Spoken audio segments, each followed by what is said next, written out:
तो बच्चों कैसे हो आप सब लोग। स्वागत है आपका इस वीडियो के अंदर। आज इस वीडियो के अंदर हम नेशनल इनकम यूनिट का पार्ट 8 करने वाले हैं और इस पार्ट के अंदर हम methods to calculate national income पढ़ लेने वाले हैं। देखो बच्चों, 3 मेथड्स हैं जिससे हमको नेशनल इनकम कैलकुलेट करनी है। ठीक है, बहुत इजी मेथड्स हैं। आज हम एक तो मेथड्स देख लेंगे एंड प्रिकॉशंस देख लेंगे कि जब हम उस मेथड को अप्लाई कर रहे हैं तो उसका फॉर्मूला क्या होगा सबसे पहले, और दूसरा हमको प्रिकॉशन क्या लेकर चलना है, क्या है ना अज्यूम करते हुए चलना है, और कैसे उन मेथड्स को अप्लाई करना है। आज हम क्वेश्चंस नहीं कर रहे होंगे, क्वेश्चंस हम कल वाली वीडियो में या फिर पार्ट 9 में हम कर रहे होंगे। ठीक है बच्चों, तो पार्ट 9 में हम पूरे जो भी इंपॉर्टेंट क्वेश्चंस है वो कर लेंगे एंड हमारा पूरा ये चैप्टर, उसके बाद एक और वीडियो लगेगी, ठीक है, जिसमें हम जीडीपी एंड वेलफेयर पढ़ेंगे और हमारा पूरा नेशनल इनकम यूनिट यहाँ पे कंप्लीट हो जाएगा। ठीक है बच्चों, तो बिना किसी देरी के जल्दी से हम इस वीडियो को स्टार्ट करते हैं।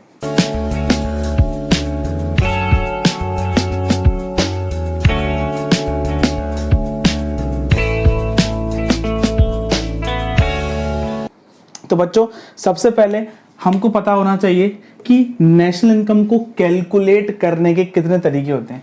नेशनल इनकम को कैलकुलेट करने के 3 वेज होते हैं, 3 मेथड्स होते हैं आप बोल सकते हो।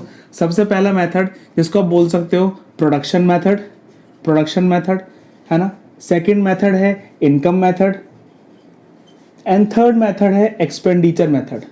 कौन सा मेथड? Expenditure method. देखो, जब तीनों नाम आपने सुन रहे होंगे, जब आप तीनों नामों को सुन रहे होंगे, आपके मन में आ रहा होगा कि हमने सर्कुलर फ्लो ऑफ इनकम में भी ये चीज़ पढ़ी थी।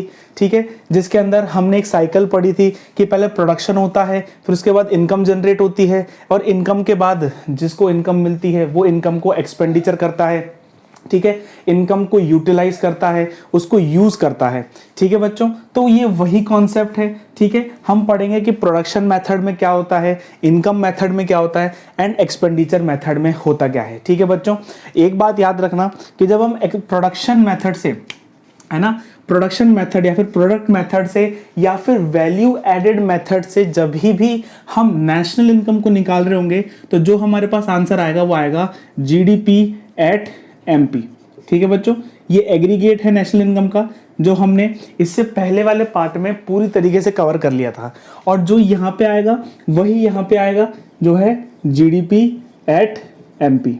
ठीक है, और जब हम इनकम मेथड से नेशनल इनकम को निकालते हैं तब हमारे पास जो रिजल्ट आएगा वो आ जाएगा हमारे पास एनडीपी एट एफसी। तो ये क्या है, ये हमारे पास आ जाएगा।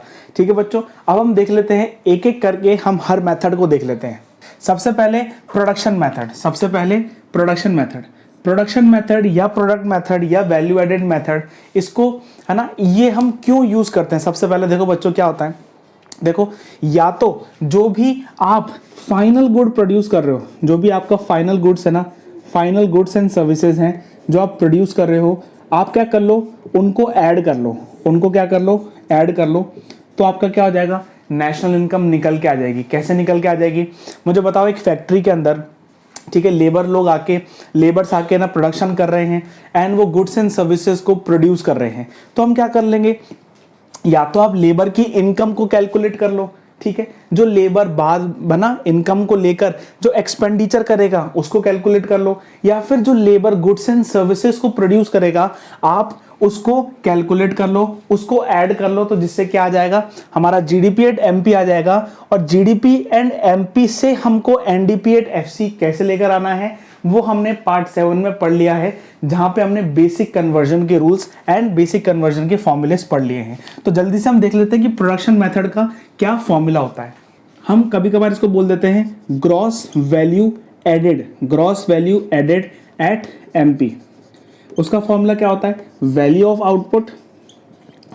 आउटपुट माइनस इंटरमीडिएट कंजप्शन, यानी कि जो आपके आउटपुट की वैल्यू है उसमें से इंटरमीडिएट है ना कंजप्शन हम निकाल देते हैं। देखो क्या होता है, आपकी मुझे बताओ, आउटपुट की जो आपकी वैल्यू है, मुझे बताओ 500 रुपीज आपकी आउटपुट की वैल्यू निकल के आ रखी है। ठीक है, और अब आपने क्या किया था, इस आउटपुट को प्रोड्यूस करने के लिए आप 400 रुपीज़ की, ठीक है, आप क्या बोलते हैं, कोई रॉ मटेरियल लेकर आए, ठीक है, और पहले उस रॉ मटेरियल को और लेने के लिए आप किसी दूसरे के पास गए और वो 200 रुपीज़ का आपको दिया, ठीक है, तो आप इन सबको तो ऐड करोगे नहीं, इन सबको तो ऐड करोगे नहीं, तो आप क्या करोगे, आपका जो वैल्यू ऑफ आउटपुट है, आपका जो वैल्यू ऑफ आउटपुट है उसमें से आप इंटरमीडिएट कंजप्शन को माइनस कर दोगे, है ना। मान लो ये इंटरमीडिएट कंजप्शन है, तो आपने इसको माइनस कर दिया 400, तो आपके पास आंसर क्या आ गया 100। तो ये क्या है आपका, ये आपकी ग्रॉस वैल्यू एडेड है एट विच प्राइस, एट मार्केट प्राइस, ठीक है बच्चों, ये आपको समझ के चलना है। और मुझे बताओ, और इसमें देखो कि value of output, value of output को कैसे निकाल सकते हैं, वैल्यू ऑफ आउटपुट को आप कैसे निकालोगे, है आपका sales, sales plus change in stock, change in stock. आपका वैल्यू ऑफ आउटपुट आपको कैसे पता चलता है, जब आप सेल्स करते हो, जब आप सेल्स करते हो तो जो आपने आउटपुट प्रोड्यूस करा है ना उसकी वैल्यू आपको पता चलती है, इसलिए सेल्स प्लस। और मुझे बताओ, सारा ही तो जो सामान आप बनाते हो उसको आप सेल नहीं कर दोगे, लेकिन कुछ सामान आपके पास रहेगा, यानी कि change in stock. Change in stock क्या होता है, चेंज इन स्टॉक होता है closing stock minus opening stock, ठीक है बच्चों। तो वैल्यू ऑफ आउटपुट का फॉर्मूला क्या है, वैल्यू ऑफ आउटपुट का फॉर्मूला है sales plus change in stock, ठीक है बच्चों। एंड आईसी क्या है हमारे पास, आईसी हमारे पास यहाँ पे इंटरमीडिएट कंजप्शन है, ठीक है बच्चों। अगर आप इस फॉर्मूले को लिख लो, अगर आप इस फॉर्मूले को यूज करोगे तो आराम से जो आपका नेट रिजल्ट आएगा वो आएगा जीडीपी एट एमपी। अब जीडीपी एट एमपी से हमको कहाँ पे जाना है, हमको एनडीपी एट एफसी जाना है, हमको एनडीपी एट एफसी जाना है, ठीक है, या फिर आपको कहाँ जाना है, एनएनपी एट एफसी जाना है, वो क्या होती है, नेशनल इनकम होती है। तो आपको क्या करना है, कुछ कन्वर्जन के लॉज यहाँ पे फॉलो करने होंगे जो हमने पार्ट 7 में पढ़ लिए हैं, ठीक है बच्चों। तो मैं होप करता हूं कि आपको प्रोडक्शन मेथड पूरी तरीके से यहाँ पर क्लियर हो गया होगा। अब जल्दी से देख लेते हैं इनकम मेथड के फॉर्मूला क्या है और इसको हम कैसे कर सकते हैं। बच्चों, इनकम मेथड में हमको 3 चीजें ऐड करनी होती है। हमको एनडीपी एट एफसी निकालने के लिए, है ना, इनकम मेथड से हमको 3 चीजें ऐड करनी होती है। देखो सबसे पहले, देखो सबसे पहले होता है compensation of employees, compensation of employees. Second होता है हमारे पास ऑपरेटिंग सरप्लस, एंड थर्ड होता है हमारा mixed income, mixed income of self employed. मैं समझाता हूं क्या होता है, ठीक है, पहले लिख लो, आपके पास अगर नोटबुक है तो लिख लो। कंपनसेशन ऑफ एम्प्लॉय, मुझे बताओ एम्प्लॉय आपके यहाँ पे काम कर रहा है तो उसको कुछ पैसा तो दोगे, कुछ वेजेस तो दोगे, उसको वेजेस दोगे, उसको कुछ सैलरी दोगे, ठीक है। आजकल, ठीक है, जो कॉर्पोरेट्स होते हैं उनमें क्या होता है, उनमें एम्प्लॉय प्रोविडेंट फंड होता है, ग्रेट्युइटी होती है उनके अंदर, ठीक है। तो ये बहुत सारी चीजें होती हैं, उसको भी हम प्लस कर लेते हैं, एम्प्लॉय प्रोविडेंट फंड। देखो क्या होता है, अगर आपकी सैलरी 50,000 है ना, अगर आपकी सैलरी 50,000 है तो आपको जो इन हैंड मिलेगा, जो सैलरी आपको इन हैंड मिलेगी वो 45,000 मिलेगी। क्यों? क्योंकि 5,000 आपका कहाँ चल जाएगा, एम्प्लॉय प्रोविडेंट फंड, यानी कि 5,000 आप उसमें ऐड कर रहे हो और हो सकता है 5,000 आपका एम्प्लॉयर उसमें ऐड कर रहा है, तो जो 10,000 रुपए है वो आपके रिटायरमेंट के लिए वो पैसा जुड़ रहा है, ठीक है। लेकिन पैसा तो जुड़ रहा है, पैसा तो जुड़ रहा है, आपकी जो टोटल सैलरी है वो कितनी है, वो तो 50,000 है, तो फैक्टर इनकम कितनी हो गई, 50,000 हो गई। अब उस 50,000 में से आपने 5,000 अगर एम्प्लॉय प्रोविडेंट फंड में भी डाल दिए तो वो है तो आपकी फैक्टर इनकम ही ना, इसलिए हम एम्प्लॉय प्रोविडेंट फंड को भी यहाँ पर ऐड कर देते हैं। अब ऑपरेटिंग सरप्लस यानी कि, ऑपरेटिंग सरप्लस यानी कि यहाँ पे ये हो जाता है, यहाँ पे जाता है प्रॉफिट, ठीक है, रेंट हो सकता है, आपको रॉयल्टी मिल रही है, ठीक है। एज अ बिजनेस आपने अपनी मशीनरी किसी को रेंट पे दे रखी है तो उसका रेंट आपको मिल रहा है, ठीक है। आपके नाम पे कोई दूसरा बिजनेस कर रहा है, आपने फ्रेंचाइजी दे रखी है, फ्रेंचाइजी से आपको क्या आ रही है, रॉयल्टी आ रही है, आपके कॉपीराइट से, पेटेंट से क्या होता है, ये क्या होता है बच्चों, इंटेलेक्चुअल प्रॉपर्टी राइट्स होते हैं, ठीक है। इनको आप, है ना, ये कोई एक टेंजिबल प्रॉपर्टी नहीं है, ये इंटेंजिबल प्रॉपर्टी है जो आप उसको दे सकते हो एंड आपके नाम से वो पैसा कमा सकता है। तो अगर आपके नाम से कोई बंदा पैसा कमा रहा है तो वो आपको भी तो पैसा देगा, ठीक है। तो उसी को हम कहते हैं रॉयल्टी, ठीक है। एक चीज याद रखना, प्रॉफिट के अंदर 3 चीजें आती हैं, प्रॉफिट के अंदर 3 चीज आती हैं। देखो मैं यहाँ पे बता देता हूँ, प्रॉफिट के अंदर 3 चीज आती है। सबसे पहला तो डिविडेंड, ठीक है, डिविडेंड, दूसरा रिटेन्ड अर्निंग एंड तीसरा होता है कॉर्पोरेट टैक्स। देखो बच्चों, अब ये क्या होते हैं, देखो क्या होता है, जब कंपनी बनती है ना, कंपनी बनती है तो कंपनी क्या करती है, लोगों को शेयर्स ऑफर करती है, ठीक है, लोगों से पैसा उठाती है, ठीक है। अगर लोग उस कंपनी में पैसा लगा रहे हैं तो मुझे बताओ, अगर आप किसी कंपनी में पैसा लगाओगे तो फ्री फंड के लिए तो पैसा नहीं लगाओगे, आपको भी तो कुछ पैसा चाहिए, कुछ तो रिटर्न चाहिए। तो company out of their profits give to their shareholders a dividend, ठीक है। यानी कि जो कंपनी होती है वो अपने शेयर होल्डर्स को, है ना, जो बंदों ने कंपनी के अंदर, है ना, शेयर्स को खरीदे होते हैं, पैसा लगाया हुआ होता है, उनको क्या करेगी, वो डिविडेंड देगी, ठीक है।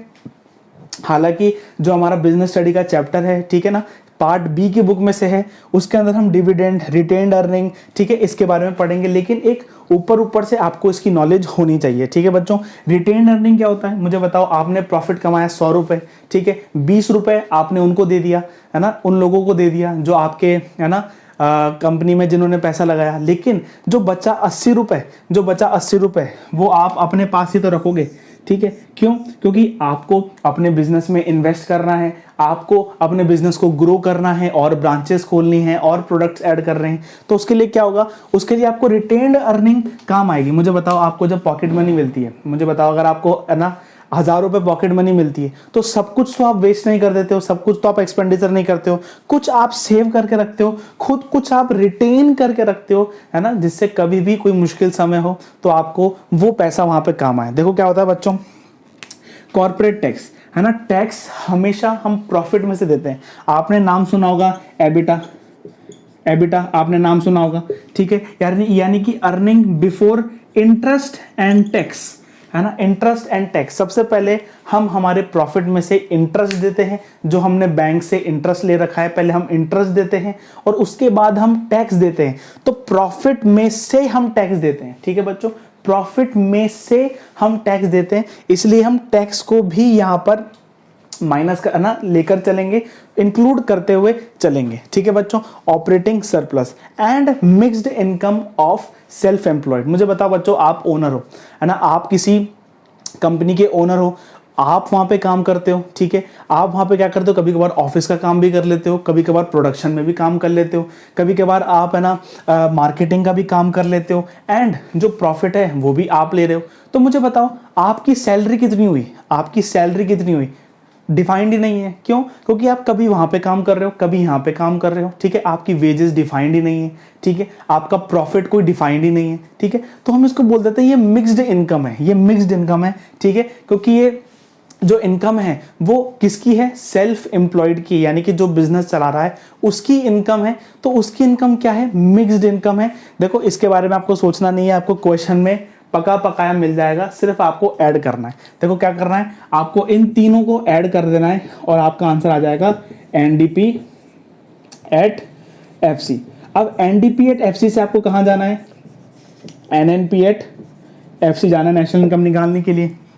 मुझे बताओ, अगर आप एन से डी पे जाओगे तो क्या करते हैं, ये सारे कन्वर्जन ना माइनस करते हैं एनएफआईए को, ये सारे कन्वर्जन हमने कल की क्लास में पूरी तरीके से पढ़ लिए थे, ठीक है बच्चों। तो मैं होप करता हूं कि इनकम मेथड आपको क्लियर हो गया होगा। 3 चीजों के बारे में ध्यान रखना, compensation of employees, operating surplus and mixed income of self employed. क्या आ जाएगा, NDP at FC, and convert करना हमको बहुत अच्छी तरीके से आता है, ठीक है बच्चों। तो हमारा प्रोडक्शन मेथड क्लियर हो गया, इनकम मेथड क्लियर हो गया। अब हम एक्सपेंडिचर मेथड पे जल्दी से जंप करते हैं। एक्सपेंडिचर मेथड में हम क्या करते हैं, हम हर एक सेक्टर्स का, ठीक है, हम क्या करते हैं, जितने भी लोग इकोनॉमी में हैं और वो एक्सपेंडिचर कर रहे हैं, जितने भी लोग फाइनल गुड्स के ऊपर एक्सपेंडिचर कर रहे हैं, उन सब एक्सपेंडिचर को हम क्या कर लेते हैं, ऐड कर लेते हैं और हमारे पास क्या जाता है, जीडीपी एट एमपी आ जाता है। देखो बच्चों, इस मेथड में आपको क्या करना है, सबसे पहले मुझे बताओ,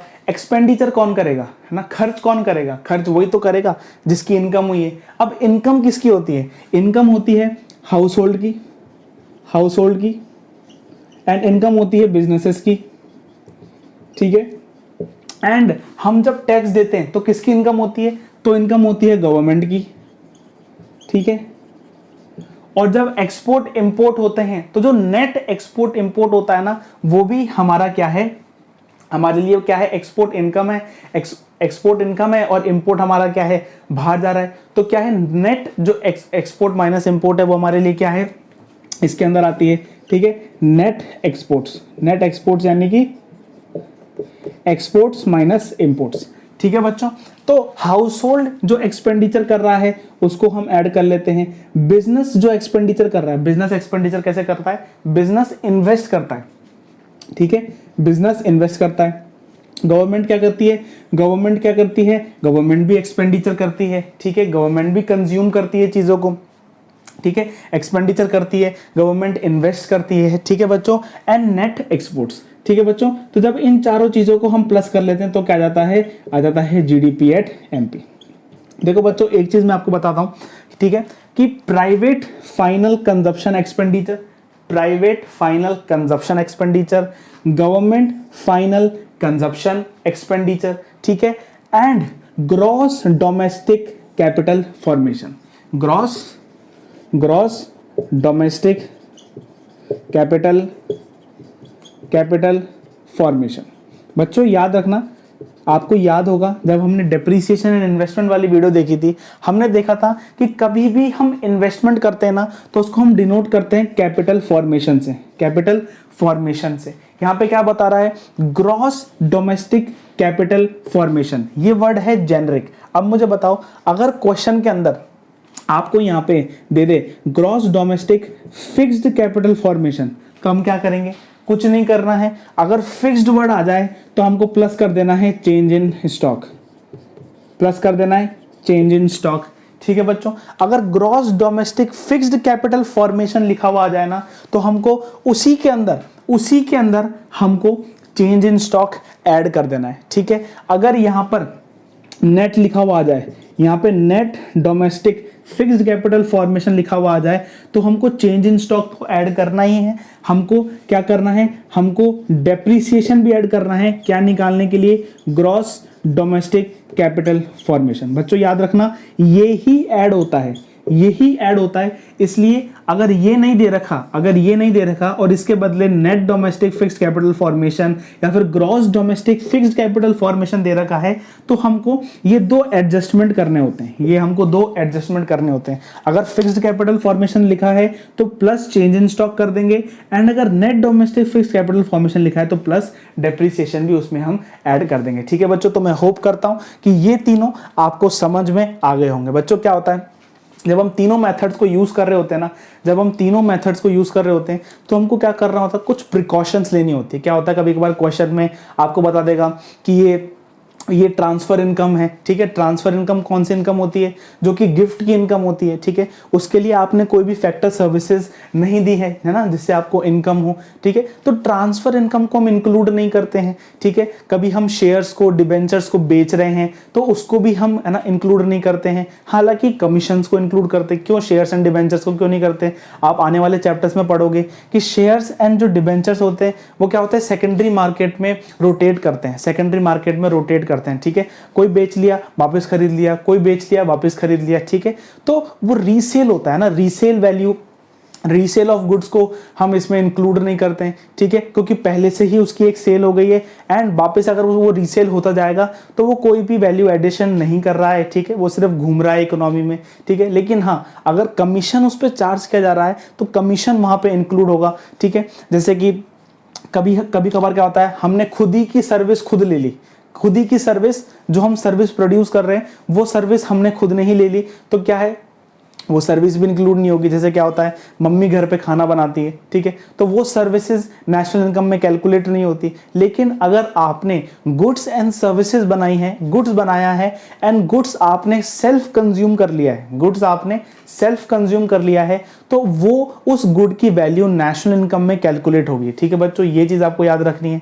जैसे कभी आपको फायदा हो गया लॉटरी से, ठीक है ना, जैसे कि लॉटरी से जो फायदा होता है उसको हम बोलते हैं विंडफॉल गेन्स, उसको हम क्या बोलते हैं, विंडफॉल गेन्स, ठीक है। जो लॉटरी वगैरह से इनको फायदा होता है ना, उससे फायदा होता है, उसको बोलते हैं विंडफॉल गेन्स।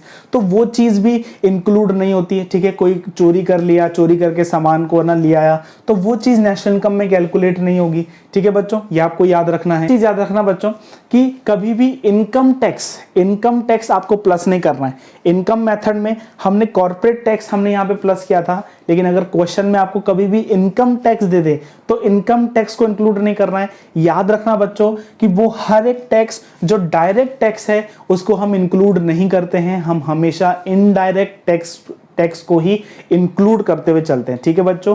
तो मैं होप करता हूं कि आपको ये तीनों मेथड समझ में आ गए होंगे। प्रिकॉशंस इनके अधिकतर सेम है, ठीक है। जैसे कि आपको सेकंड हैंड गुड्स है ना, जो रीसेल कर रहे हो गुड्स की, उनकी वैल्यू नहीं लिखनी है। लॉटरी से जो आपने है ना पैसा कमाया उसकी वैल्यू नहीं लिखनी है। तो मैं होप करता हूं कि आपको production method, income method and expenditure method से मेथड आ गया होगा। मैं आपसे बोलता हूं कि आप इसको कॉपी में लिख लो, ठीक है, जिससे हम जब न्यूमेरिकल्स करें तो आप एक बार फॉर्मूला देकर उस न्यूमेरिकल को अटेम्प्ट कर सको, ठीक है। एंड नेक्स्ट टाइम से आप अपनी बुक में से वो न्यूमेरिकल अटेम्प्ट कर सको, ठीक है बच्चों।